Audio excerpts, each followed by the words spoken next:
Guys, as you know, GoHunt.com Insider is the title sponsor of this podcast. I want to talk a little bit about their unit profiles. Mapping and satellite imagery. Get a bird's eye view of your hunting terrain on detailed unit maps with clearly identified boundary lines and marked area services. One of the cool things is if you draw a unit, let's say in Nevada or Arizona or one of the western states, and you've never been there before, on the GoHunt.com Insider, all you have to do is pull up the map. Then you pull up the specific unit that you've drawn. And then there's a cool feature where you can just click on a button and it will tell you the nearest gas stations, the nearest restaurants, the nearest automotive stores, the nearest archery supply places. You can get all of the information right there by clicking on the map. Species and season-specific information. Learn about each species in the unit and gain valuable insight into animal genetics as well as season-specific behavior details. Another great feature that I really like is the weather and geography. View the entire weather history of a unit, precipitation and temperature, plus moon phases. See how much of the unit is private land, your camping and lodging options, and what type of terrain and vegetation to expect. That is just some of the things that you get under the unit profiles. Guys, I want to thank GoHunt.com Insider for being the sponsor of this podcast. If you use the JScott promo code when you sign up for GoHunt.com Insider, you get a $50 KUIU gift card. After you sign up, they will electronically email you a gift card that you can use at KUIU. Welcome to the J. Scott Outdoors podcast. Today we're going to talk elk hunting, and we've got our friend Craig Steele of Exclusive Pursuit Outfitters with us. And we're going to talk about tactics for elk hunting and ways that have made us successful in the past, and little tricks of the trade that we use each day when we're elk hunting. And so I hope you guys get some enjoyment out of this, and hopefully you'll learn something. And I just want to thank all you guys for your support of this podcast, and thank our friend Craig Steele here. Craig, how you doing? Good. How are you doing, Jay? Good. I look forward to talking to you about elk hunting. You getting excited for this upcoming season? Oh yeah, it's going to be a good one in Arizona, and at least for antler growth. So it's one we haven't seen in a while as far as the caliber antler growth we're going to see. So I'm pumped. Anytime you get in Arizona, you get to hunt Arizona, or you get a guide here or whatever, and you get an opportunity to see bulls maxed out and really hit their peak for their age and genetics. And also a lot of the seasons, a lot of rutting activity hopefully will be more active than they've been in the last couple of years. So I'm pumped. Yeah, I mean, I'm hoping that the rut. I hope we have a good monsoon, which I'm pretty sure we will. And I hope the rut just fires. And, there's nothing like, in my mind, getting to see bulls rut in Arizona. And, of course, having the antlers at maximum capacity is a bonus because, the 330 bulls, might be 345, 350. And, some of those 350 bulls may push, 360, 370. And, granted, there'll be some high-end bulls that are, just freaks of nature. But I love it when just the general bulls, the everyday bulls that you see are good, solid bulls with, good back ends and, solid racks. I mean, there's nothing like chasing, big racked bulls and bugling and carrying on. It's awesome. Yes. No, man. It makes a huge difference in as far as, whatever your benchmarks are for your trophy caliber bull. It makes a huge difference when you get on a good year versus a real dry year. I know there may be, it seems like now with the way the web is, that a lot of guys are starting to pick that up. And I know a lot of us that hunted for years and years, and even guys before us probably knew about that, but you didn't have the ability to learn about antler growth. And, I think a lot of that came from the whitetail world too, is once the Outdoor Television Network came on, as far as learning how nutrition affects the animals. Yeah, for sure. Well, I hope you're going to be in Unit 10. I'm going to be in Unit 9. How do you think the difference between 9 and 10 this year will be, or do you think they'll be very similar with the conditions that we have? Man, I think they'll be pretty close. I think in Unit 10, I worry about a little bit too many permits that as far as quality wise, top end bulls, as far as the age class there. But I think it'll be pretty close. The elk in Unit 9 seem to be a little bit more dense versus Unit 10 where they're spread out and pocketed up and, a little. I think it's. I don't want to say it's more scouting intensive in 10 because there's advantages to 10 as well, but just seems like 9's more. The elk are closer. I don't know. Yeah, I mean, there's no doubt in my mind. Unit 10, as much as I've been in there, it's really fun because there's so many knobs and little glassing points and mountains to look off of, and you literally can go up on a point and look 360 degrees and find elk, whereas Unit 9 is a little more flat. There's a few glassing hills, but not many. Some of the glassing hills, you're so far away from the elk that it's a little bit difficult. But Unit 9 has the pine trees and has a lot of that more typical elk habitat where Unit 10 is primarily pinyon juniper, and if you haven't hunted the junies, it's a little bit different experience. I know from being out there on the Diamond A, Unit 10, the roads don't seem to be as good, and if you get off the beaten path and you get some of these big rain showers and such, it can be very, very sticky, where it seems like Unit 9, for the most part, the roads are fairly good, and so they're two different units, but I think this year's going to be good. I think the reason that Unit 9, probably is a better hunt is because it has, 100 less tags, 100 versus 200. So it'll be interesting to see how this year shakes out. What I want to talk to you today about and have you give your 2 cents is I want to talk about tactics for better elk hunting. And years ago, I had written an article for, at the time was Western Hunter magazine before they branched out and created Elk Hunter magazine. But I wanted to talk about some tactics, and we're probably only going to get into a handful of these tactics today, and we'll have to cover some more of them on another podcast. But everybody that's an elk hunter, everybody starts at some point and learns at some point. Not everybody starts out and knows everything there is about elk hunting. And I would even say that, there's not a day that goes by out in the field elk hunting that I don't learn something. So, these are some tactics and ideas for better elk hunting that I've put together, and I just want to go through them, and we'll bounce back and forth and get your thoughts, and we'll talk a little bit about each tactic. Okay, man, sounds good. I know you got a bunch of knowledge here to spread around. So, well, I've done it a long time. I don't know about a bunch of knowledge, but I'm just going to tell you some tactics that work for me and some thoughts that I think about every time when I'm elk hunting. So, I'm just going to read a little bit of my notes from the article, and then we'll discuss them. So, all right, man. Number 1, the wind is the single most important factor in elk hunting. By far, the wind is the single most important factor to keep in mind while elk hunting. An elk's nose rarely ever lies to him or her. You must approach from downwind always. I like to plan my approach around the thermals. When you hear bulls bugling, you may have to swing one way or another to play the wind right and keep it in your face at all times.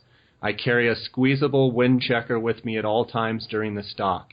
As I'm approaching the elk, I'm constantly checking the wind. I go through at least 6 squeezable bottles a season.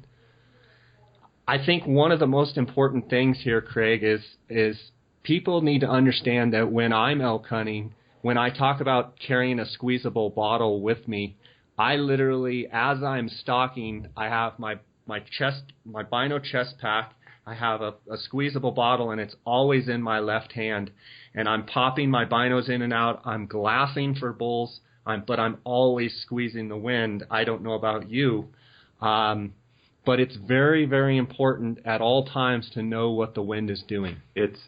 I will add, I don't think you can ever fool their actual nose. And those little squeeze bottles, I am frantic. For me personally, I probably burned 10 or 15 of those up and I refill them with baby powder, usually with flour is actually what I like to refill them with. But yeah, it's critical. I mean, and that's the biggest nemesis. And the closer you get, the worse off it gets. It's always nice when you have a little bit of a general wind, so you got a little bit of a normal direction. I know in some of these units in Arizona, I think in some of that higher elevation stuff in some of these other states, or some of the steeper country, those thermals play in and are a lot easier to predict. But when you get in this flat stuff like Arizona has, it's very hard unless you have a general wind, and it can really mess you up.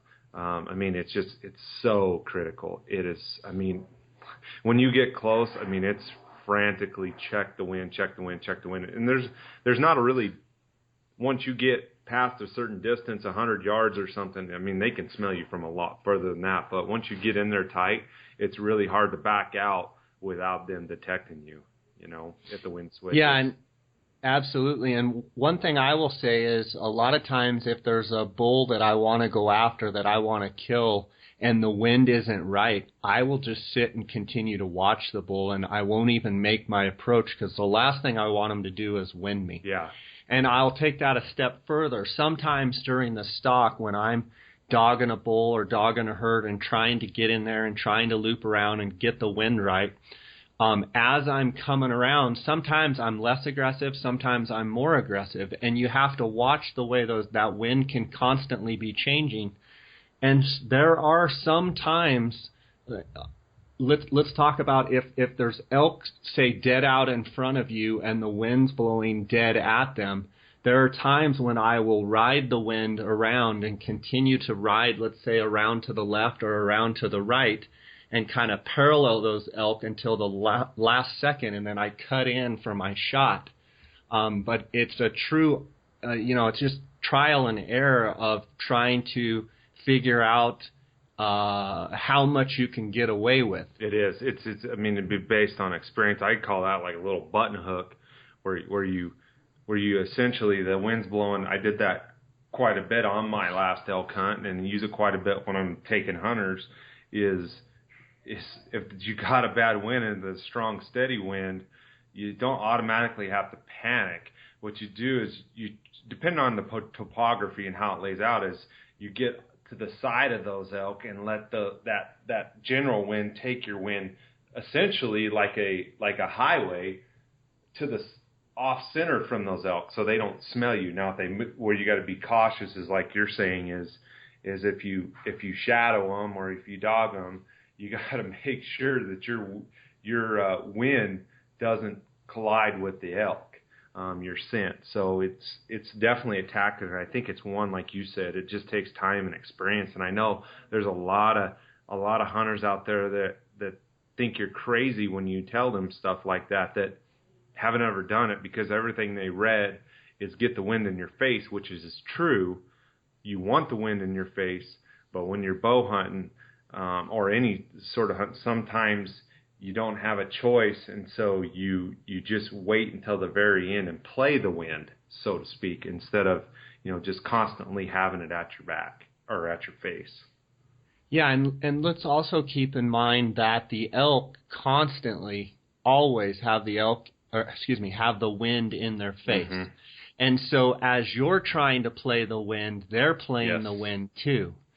So it becomes a little bit tricky, and, let's say that you get to a scenario where the bulls are bugling in the dark and you're there, it's, 3:34 in the morning, you're trying to figure out, where your bull is at or where your elk that you want to chase, and you've got kind of a predominant wind.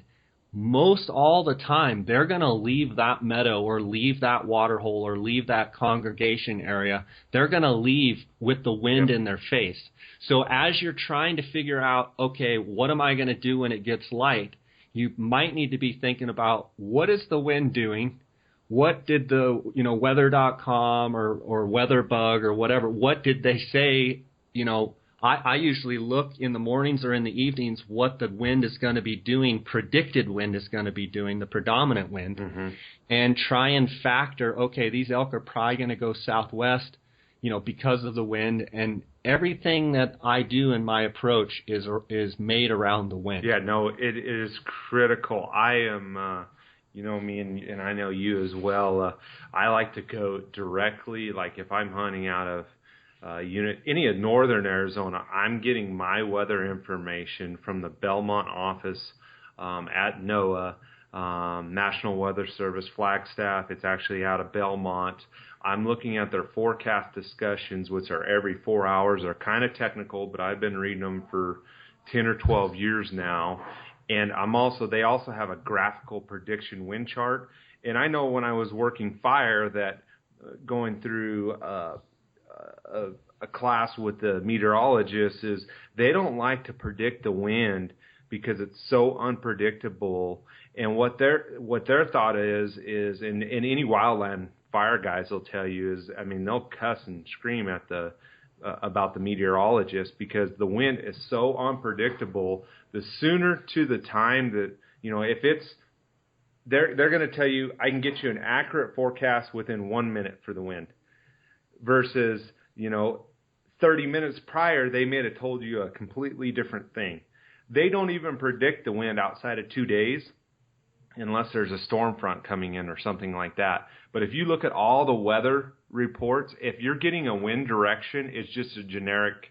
It's made up outside of 2 days. If you go to the National Weather Service and you look at their weather forecast, they will not give you a wind speed or wind direction outside of 2 days.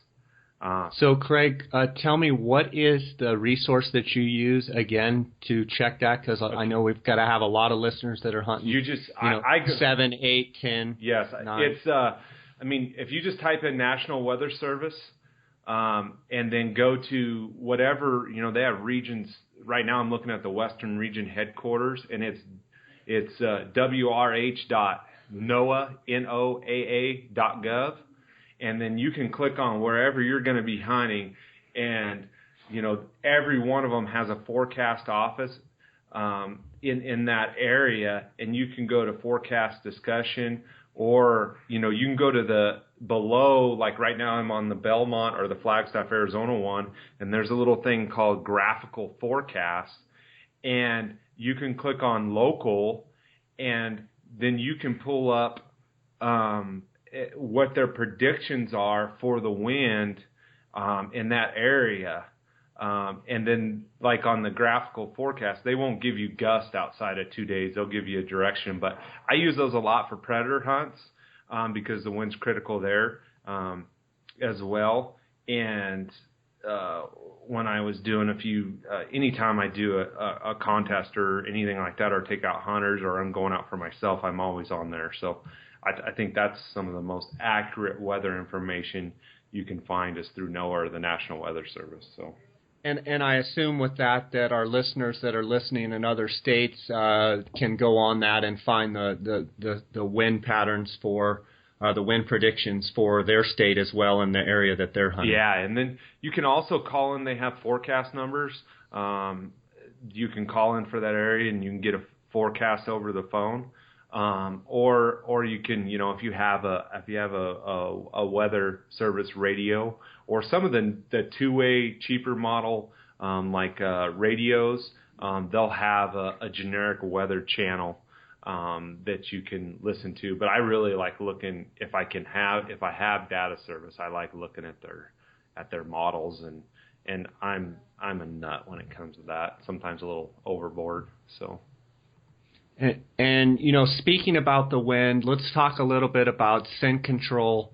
These are huge topics that we could spend days on. My theory with scent control is I try and do everything that I can to prevent as much human odor as I can. I try not to wear my camos in a restaurant.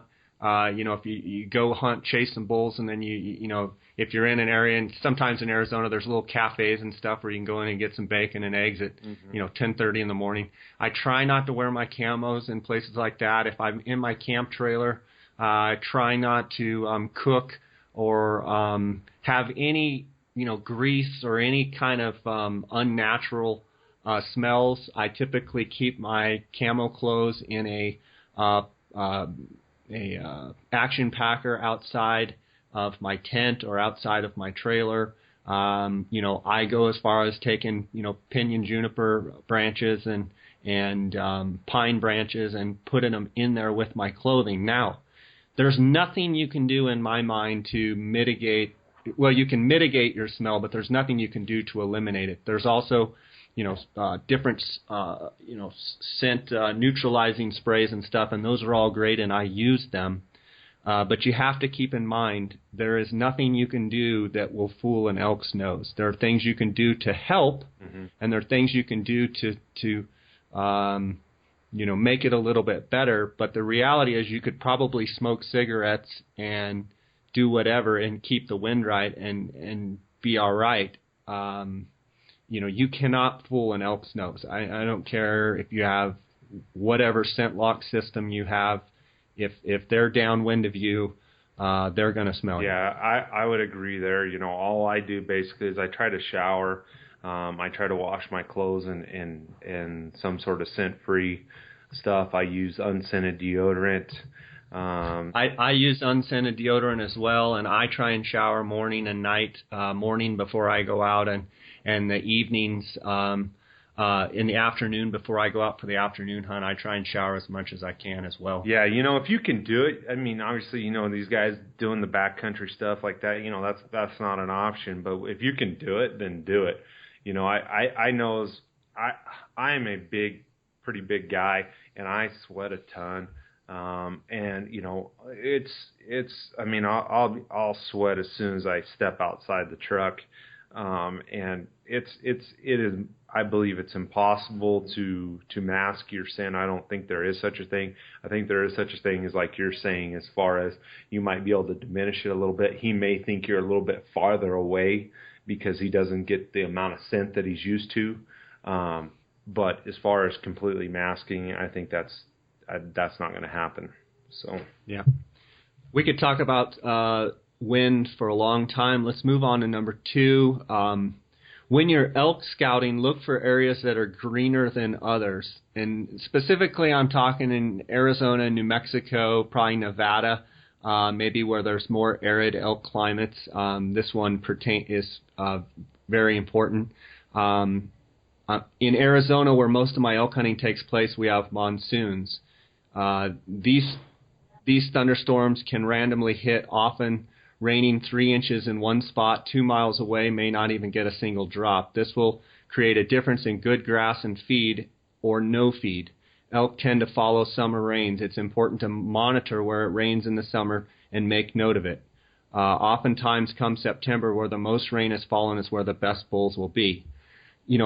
That is something that I can tell you from hunting in Unit 9 and Unit 10 quite a bit, which are very arid units, that if you can figure out where the best rains have been, usually the most elk, the cows are there and the bulls show up. Now, in a year like this where it's green all over, I think, those elk get very, very spread out. But I also think it's important over the next couple of months to monitor not only, in person, but watch the rain charts and watch these maps and see where some of these big downpours have hit, because those elk will migrate to the freshest, greenest feed, most supple feed out there. Yeah, no, it's so true. Early, looking for those green up spots, especially on a spotty year. They need feed. They're a horse that jumps fences and that doesn't get fed, by somebody, so they have to go find that and search out that feed to survive and to get healthy, and that's where they're going to be. And I believe too, and I don't have any actual factual proof to this, but where it's greener, I think that's where your cows are going to cycle quicker. Where you have greener feed, where they can put on that weight and stay healthy through nursing those calves, I think you're going to see an increase rut in those areas, depending upon a bunch of different other dynamics. But I really truly believe that, and that's 100% true, everything you said. Yeah, and like this year, like we've talked, how we've had, really good spring rains. My friend Monty there in Unit 9 in Tucson saying it's the greenest he's ever seen it in 12 years that he's lived there. You've got green grass all over, but guys, if this rain shuts off, let's say we have a very, very weak monsoon, but we're going to get a shower or two, but if this rain shuts up, the feed that's there now, it'll burn up. And so if the monsoon shuts off and we only get one or two storms, you're going to need to know where those two storms have hit. Mm-hmm. I've just seen it year after year after year where it's green. That's where you'll find the most elk. Where you find the most elk, speaking of cows, a lot of times that's where your biggest bulls are going to show up. Yep. Number 3, better to be early than late. Unfortunately, the rut doesn't last all year long, so it's important to make the most of every single day in the elk woods.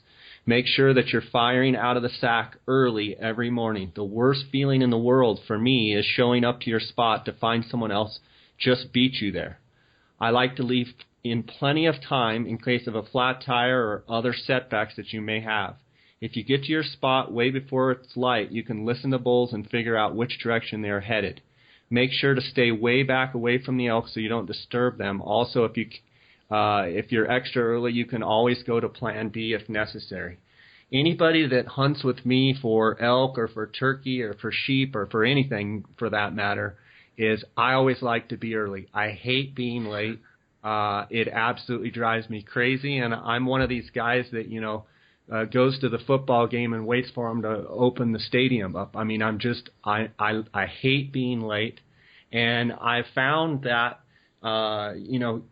you always have to be adaptable while elk hunting, and a lot of times, for whatever reason, your plan for the morning may change, and if you're running late, you're going to be a scatterbrained. Your clients that you're taking elk hunting are going to be a scatterbrained and, not focused. Whereas if you're early, you can get there and be totally prepared. And if, somebody comes driving in to the spot or something, you have the option to move because it's still early. Exactly. I'm a Peter Panic when I'm late on the elk hunt. I think, any of the hunts that I do, but specifically the elk hunt, it's like no sleep time is one thing I heard with Michael Park. You guys talking about it the other day. You can sleep later. You have a tag. It took you a long time to draw that tag. It's time to hunt. It's not time to worry about your beauty sleep. It's not time to, I think that's what separates a lot of guys is they just don't. And that's okay. If you just want to go out and have a good time and have a great experience, I get it, but don't fault the guy that's over there not sleeping, the guy that's putting in the work and he's putting in the effort, because that guy 9 times out of 10 is going to be the one that's successful and the one that's prepared, and he takes it because you need every single moment and opportunity that you can to get an arrow in that big bull, and so it's just so critical. Yeah, and the other thing I might add to that is, when I'm talking specifically about elk hunting, my personal tag, or if I'm guiding someone, people that know me, they already know this, but I'll throw this out there. If you're serious about wanting to kill a big bull, and you're serious about, wanting to have the best elk hunt that you can possibly have, in my opinion, the worst thing you can do is have a lot of people at camp, mm-hmm. and have people that come up and join you for the weekend. They've slept for the last 5 nights in a row from, 10 o'clock to 7 a.m. and gotten a lot of sleep, and they come up on, Friday night, and they're there for Saturday and Sunday. They leave Sunday afternoon. Well, they like to stay up on Friday night and sit by, build a campfire, mm-hmm. and drink some beers or whatever. To me, that's a total detriment to what I'm trying to accomplish. And in this topic of being early, if you stay up late and yes, it's fun to sit around and talk with your buddies and all of that, but I become pretty I get in a routine and I stick to it, and I don't like it when people come that have been fresh and they want to stay up till 11 o'clock at night at my elk camp and keep everybody up because we've got to get up at 3 a.m. the next morning. Another thing that's completely true, and that's what guys have to decide what they want to do. You know what I mean? And you have the choice. Decide what you want to do because, I'm the same way.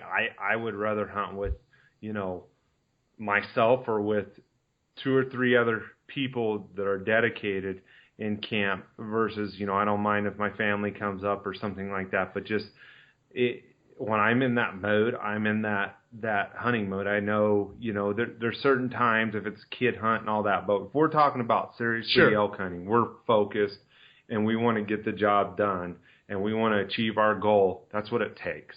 And I know another thing about being early, or at least for me, there's times when the activity in the morning is very minimal, or in the afternoon, vice versa. I like to be out early so I have as many opportunities, depending on where I'm going. If I got a big bull and I kind of know where he's at, if I don't know where he's at, those elk move at night. So whether I'm searching from afoot or searching from the truck to try to hear those elk, there's been times when I've gone an hour past daylight and I still haven't even left the truck because I haven't heard anything and I can't figure out where they're at. And sometimes, I'll use the truck to get me to point A to point B, and then I still might have to walk an hour, and they might not start bugling till, after daylight. But the point being is, if I wasn't there all morning listening and hearing everything that I can hear, I wouldn't know where to start.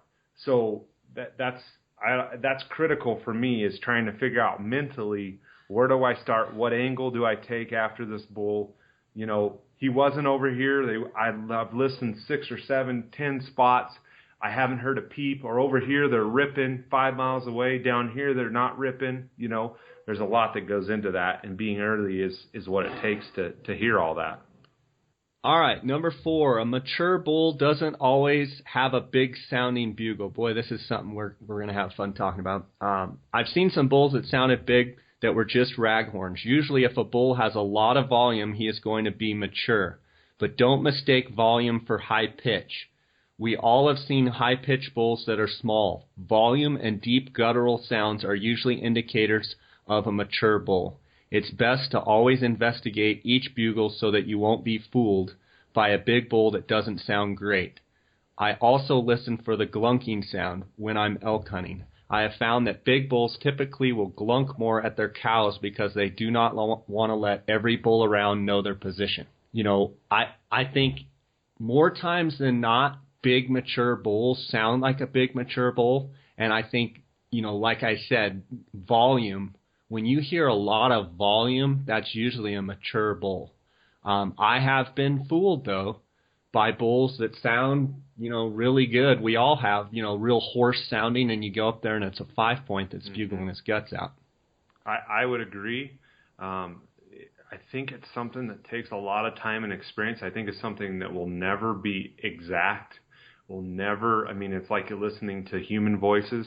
There's guys that, you think are 10 foot tall and bulletproof, and they're, 5'2", and there's guys you think, are 5'2", and they're 6'5" and just bruisers, look at Mike Tyson, so, it's one of those things. One that, that really sticks out to me was a bull me and my wife hunted when my wife drew her first elk tag in 2005, and we called this bull Squeak. And I can remember vividly, and the guy that was hunting was one of my good friends, Dan Butler, and he's a pretty darn experienced hunter, and he's a very, very capable bow hunter. And I can remember thinking, when we got on this bull this morning, he had a different sound. He basically didn't finish his bugle. And he, whether it be laryngitis or whatever it was, he didn't finish his bugle. It ended on a high-pitched squeak every time, and he didn't have the huge volume. I remember, though, when I seen him, or when I seen the group of cows, a lot of times another thing, too, is bulls will cow call, and when they have cows, and they'll make, like you said, they'll make a lot of what I call big bull sounds, whether they're grunting or glunking, And that's an indicator there that a lot of people don't pick up on if they don't really in tune, get their ear in tune with what's going on and haven't really done it, is all those little big bull sounds. Sometimes sometimes they'll sound like a Brahma bull, just, and whether they're doing that to elude hunters, I think more times than not, they're doing that to elude other bulls. And this bull Squeak, I can remember seeing all the cows in the trees, and he walked by, but I never did see him. And my buddy Dan's like, are you going to really go after him? He didn't sound that big. And I'm like, yes. I seen he had a bunch of cows. He had a big body. We're going after him. And we come up over the ridge, and I seen him go up over the hill. And I can remember saying, because Dan thought he was a little bull, and this is nothing against Dan because I've done the same thing, but I can remember vividly saying, that's a little bull my butt. Because this bull was like, the bull, he was like 390. He had a big inline on one side. He was just a giant old bull.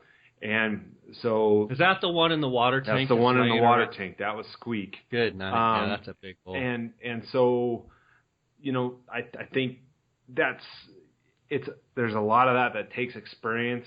I will say a lot of the younger bulls, to me anyway, to my ear, and I'm a little bit deaf anyway, but to me, they almost sound like a teenage boy. They kind of have, they don't hit all the notes clean, but then it's almost like they sound like, if you hear a lot of elk bugle, they sound like they just sound immature. There's something about it that sounds immature. I don't know if I can explain it. But then there's times when there's bulls that just sound totally funky. And sometimes those funky sounding bulls, or those bulls that only make the big bull noises, are the ones that I find to be the biggest, but it's not all the time. I've heard big giant bulls that just are super pretty, have super pretty bugles. They're all over the map. So, well, something that, while you were talking, that I thought of is, it leads me to another point of, if you're specifically trying to kill one bull, you need to learn his bugle. Absolutely. And you need to learn what sounds he makes, when he makes those sounds. And an example that I have is back in 2004, Dar Colburn, my guiding partner and hunting buddy, was guiding in Unit 3C. And we actually both had early rifle elk hunters for the upcoming hunt, and Dar was scouting during the 3C hunt, and he found a big giant bull. Mm-hmm. And what he did from then until when the season started is he would go in, keep his distance, try and put his eyes on the bull, and he would listen to the bull's bugle. Yep. And what he was doing was he was learning that bull's behavior, he was learning his patterns, but more importantly, he was learning his bugle. Yep. And I've heard Randy Ulmer talk about it before, and listen to their voice and get to know their voice. Mm-hmm. And so I've been doing that over the years, but Dar specifically learned this bull's bugle, and he learned how the bull chuckled, and he learned how the bull acted. So the night before the season, he listened for the bull, and he put the bull, quote unquote, to bed. But what was important, the next morning, he was in there way early in the dark, and those elk had moved a little bit, and he heard the bull bugle, and he knew it was that bull. So, if you're just talking elk hunting in general and you're just out there trying to harvest a bull, that's one thing. But a tip, if you're specifically trying to kill a specific bull, learn his voice. Absolutely. So Dar goes in that morning early in the dark. He hears a bunch of bulls bugling, and he tells his client, he says, that's the bull. That's the bull we need to stay on. That's his voice. Yep. And the client, sure enough, the client or hunter or whatever looks at you with a crazy look, and you're like, I know it. Yeah, and the reality is, to someone that hasn't spent a lot of time around elk, he's probably thinking, you're crazy. How can you pick that out? But most all the time, specifically big, old, mature bulls do things. Yep. They have a ritual, and they do it the same way every time. And you can hear how they bugle at other bulls. You can hear how they bugle within the herd, and you can, there's little things that he always ends in a chuckle, yep. or he always starts with a chuckle, yep. or, different little things that those bulls do, and you can really hone in. So Dar goes in there that morning, listens to the bull, waits till it gets light, moves into position, just keeps staying with the bull, gets light, they kill him, he's 423 inches, he's this, giant bull, and that is specifically due to the fact that Dar knew that bull's bugle. Was that the bull in the burn? Yeah, the bull in the burn, big, giant bull, 423 or 425 or something like that. Big, nice big bull. And, he would have never gotten, or I shouldn't say he would have never gotten the bull, but he would not have had as good a chance to get the bull. Okay, let's put that in perspective. Nice big bull. That's a freaking giant for all you people listening. That's a giant. I mean, it definitely is a giant. Yeah, it's a giant bull. And, the credit goes to Dar for knowing that bull's voice, and I just think that's important. And 350 bulls or 300 bulls, can have the same characteristics. You may pick a bull because he's got a drop tine or, he's a 6-point. You may be hunting in an area where a 6-point is a trophy, and you listen to that bull bugle, then you can go in and there's, 4 or 5 bulls bugling. You know exactly which bull it is. And let's take this a step further. In my experience, if there's a bull specifically that you want to kill and you hear other bulls bugling between you and him, one would say, what do you do? What I do is I try and loop around, or I try not to call or mess with the bulls that are in between me and the bull that I want to kill, because all they're going to do is come into me. You cow call or bugle or however you call, they come into you, and then that bull that you want to kill is that much further on the other side of the meadow going the other way. Mm-hmm. Sometimes you have to make a big loop around, but knowing your bull's voice is huge. Yeah. No, it saves you time, and that's what the whole deal is finding, if you're hunting one specific bull, is you want to try to get as many opportunities as you can at him, and so if you can identify his voice, I mean, it's just like, it's just like him advertising where he's at every day, Yeah, and some big bulls bugle a lot, some big bulls don't bugle a lot. Yeah. Going back to the glunking thing, I have heard satellite bulls glunk, I've heard young bulls glunk, but more times than not, when you're close to the herd and a bull is tending his cows, they don't want to bugle because they don't want every bull around knowing. So people ask, well, why do they glunk? Well, I think one of the reasons they glunk specifically is it's a herding, it's a tending sound that they can communicate with their cows like, hey, get over here. Hey, get in line. Hey, quit wandering off, stay over here. Yeah. Without broadcasting to every bull within a mile range of, where he's at. Yeah. Because a lot of times those big bulls have a ton of cows, and they don't want to be pestered by every satellite bull in town. No.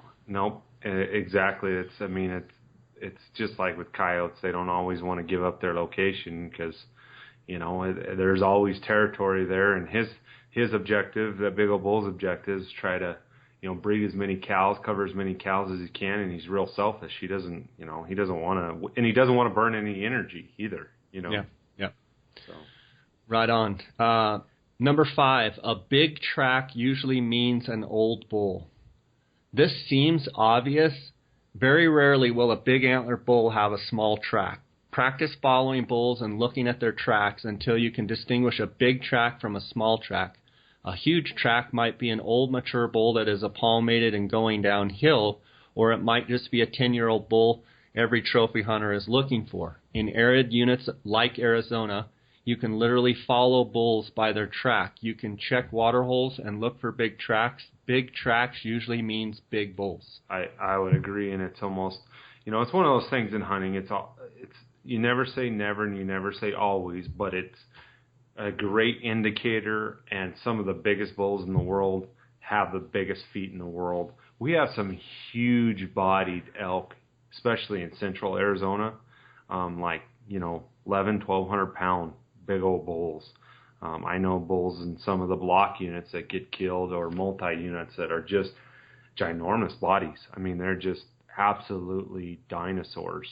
And, I know they did studies in the White Mountain Apache Reservation where bulls get old, all the way. I think they had a 400-inch bull that was like 17 or something like that. And most bulls do have big feet. I will say one thing regarding that. I had a story with my wife a couple of years ago. We were late elk hunting. It was toward the end of the hunt.